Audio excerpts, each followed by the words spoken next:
Pessoal das terceiras séries, boa tarde, beleza? Galera, vou gravar o vídeo agora, vídeo aula sobre o crime de infanticídio, tá? Bom, esse crime eu passei pro pessoal na segunda-feira, pro pessoal do matutino. Como lá foram 4 aulas, aí eu dei os crimes de trânsito e já dei o infanticídio já, né? Então o infanticídio seria para hoje à noite, para dar aula. Então, por conta disso, aí eu vou passar então esse vídeo, tá?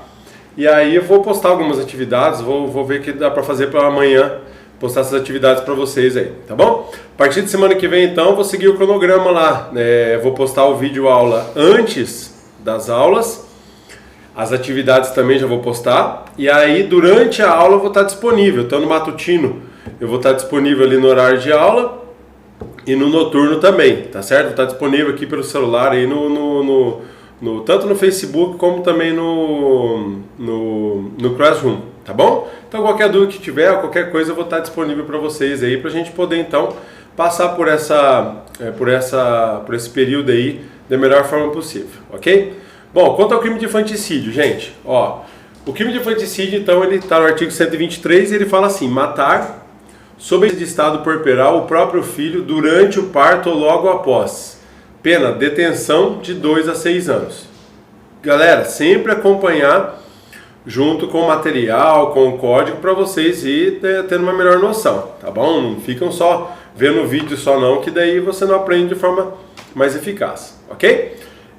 Então o infanticídio, o que ele é? Significa a morte de um infante, né? Sídio sempre significa morte. E aí a primeira parte daí, o homicídio, morte de um ser humano, né?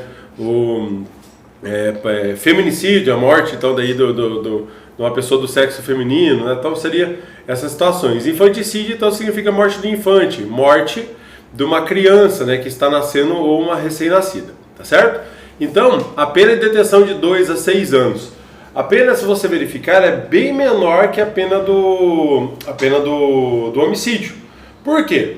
O infanticídio é uma forma privilegiada de homicídio, é uma forma aí que que tem uma pena menor por conta desse estado puerperal da mãe, é um estado psicológico aí que já vou falar melhor. Então, os autores entendem que seria uma forma privilegiada, uma forma aí que vai trazer aí uma pena bem menor para a pessoa que comete esse crime, tá bom? Então, a pena de detenção não é nem reclusão, né? Detenção de 2 a 6 anos. Tá certo? O que é então essa situação do estado puerperal?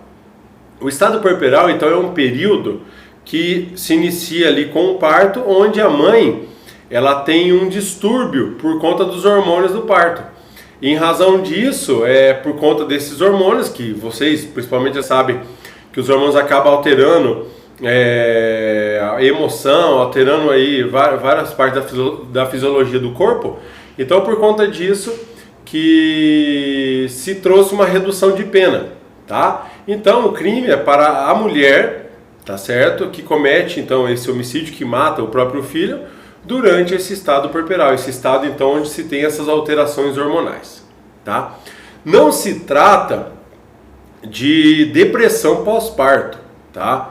O infanticídio, ele é um crime que tem alteração hormonal. A situação de ação psicológica, como a depressão ou qualquer outro tipo de doença, esquizofrenia, nessas situações se trata de uma situação que vai ter análise para a inimputabilidade. Então, uma mulher que tem a depressão pós-parto aguda, uma mulher que tem esquizofrenia ou qualquer outra doença, ela vai ser considerada inimputável, tá? Agora a mulher que é considerada semi-imputável nessa época dos primeiros aí 7 dias, vai ser sempre o crime de infanticídio. Então, professor, toda vez que uma mulher mata o próprio filho em estado puerperal, será infanticídio? Ou seja, nos primeiros 7 dias? Isso mesmo. Nos primeiros 7 dias sempre será o crime de infanticídio, tá? Aí, após o 7º dia, como é que fica? Pode ter situações em que se perdure mais tempo esse estado puerperal, acima de 7 dias, podendo até chegar até 15, 20, 30 dias. Até o 7º dia não é preciso fazer perícia quanto ao estado puerperal. Pode-se fazer perícia contra a depressão pós-parto ou outra doença, mas ao estado puerperal não precisa, porque já é presumido. Já a partir do 7º dia, tem que se fazer perícia para ver se tem os hormônios ainda desse estado puerperal. Deu para entender então a diferença? Então, aí nesse caso, se fizer lá no 20º dia, fizer a perícia aqui, tem os hormônios alterados no estado puerperal, aí então é o crime de infanticídio. Não tendo alteração, será o crime de homicídio. É essa a diferença então que vocês têm que ver. Beleza? Então, de parte inicial seria isso. O bem jurídico protegido então é a vida extrauterina, que inicia-se ali com o parto, né? Até no material eu coloquei ali que é com rompimento da bolsa, né? Até tem um julgamento do STJ de 2012, tá? Que fala sobre isso. Então é a partir então do rompimento da bolsa que tem esse entendimento agora aí mais pacífico. O objeto, se for antes do rompimento da bolsa, é aborto, tá, gente? Então, né, se liguem nisso aí. O objeto material é a criança, né, o nascente recém-nascido. Então, na verdade, é a pessoa humana viva, né, uma criança, né, humana viva, seria isso. E aí nós temos, depois a situação do sujeito, o sujeito ativo e o passivo são sujeitos próprios, tá? Então, podemos falar que é um crime, então, próprio, tanto no ativo como no sujeito passivo. O ativo é um crime próprio que você vai verificar que é somente a mãe que será a criminosa. Então é quando a mãe mata o próprio filho em estado puerperal. Apesar do artigo não falar isso, porque o artigo ele fala assim: matar sob influência de estado puerperal o próprio filho. Por que é só a mãe? Por que não poderia ser o pai? Por conta do estado puerperal. Só a mãe é que tem estado puerperal. Entendeu? Então por isso que é um sujeito ativo próprio.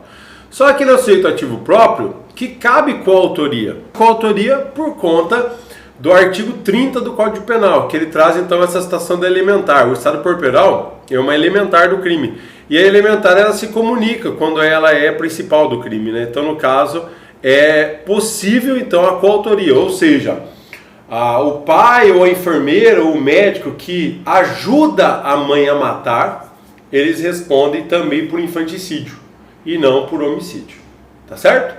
É uma situação meio injusta aí, o pessoal critica bastante, mas infelizmente é isso que é o nosso entendimento, tá bom? Já o sujeito passivo então é o filho, né, nascente ou recém-nascido. Se matar uma outra criança, se matar um outro filho durante o estado puerperal não é infanticídio, será homicídio. Então tem que ser o filho nascente ou recém-nascido. Quanto ao tipo objetivo, ele se trata então aí do núcleo matar, então o verbo matar é o crime de forma livre, pode ser por ação ou omissão, a mãe que deixa de alimentar a criança, né? Então o material é bem tranquilo quanto a isso. E a elementar é essa informação sob influência do estado puerperal. Se você tirar a influência do estado puerperal, se torna um homicídio. Então matar o próprio filho, né, após o parto, então seria o crime de homicídio. Por isso que precisa dessa influência do estado puerperal, que é o crime, que é elementar desse crime. Quanto ao tipo subjetivo, é só o dolo, tá? Direto ou eventual. Então não cabe culpa. Se tiver culpa, como é que faz? Tá? A corrente majoritária, nesse caso, entende que será o crime de homicídio culposo. Lembra que o infanticídio é um crime específico e o crime geral é um homicídio. Na falta de elementos do crime específico, vai para o crime geral. Então, por isso que tem esse entendimento. Mas aí que a gente vê aí a situação aí até o Damasio e o Masson entende que não cabe, né? Que seria fato atípico. Mas a segunda corrente aí, Mirabete, o Capes, o Bittencourt, eu entendo que seja mais plausível, né? Pelo princípio da especialidade, será pelo homicídio culposo, tá certo? Ele responde pelo homicídio culposo, 121 parágrafo 3º. Quando a consumação é tentativa, se consuma de forma material instantânea e por ali, né, já é o crime, admite tentativa, né, é uma situação possível tentativa, tá? Se a criança já estiver morta, claro que é crime impossível, até fala ali. E aí a ação penal e procedimento, a ação penal é pública e incondicionada, né, um crime que não tem nada escrito de ação penal. E o procedimento é do tribunal do júri, é um crime contra a vida, tá bom? Então, lembrando então esse crime então seria basicamente isso aí, tá bom, galera? Qualquer dúvida no Classroom ou então vocês mandam para mim aí pra gente poder então aprender esse crime da melhor forma, beleza? Um abraço, até mais!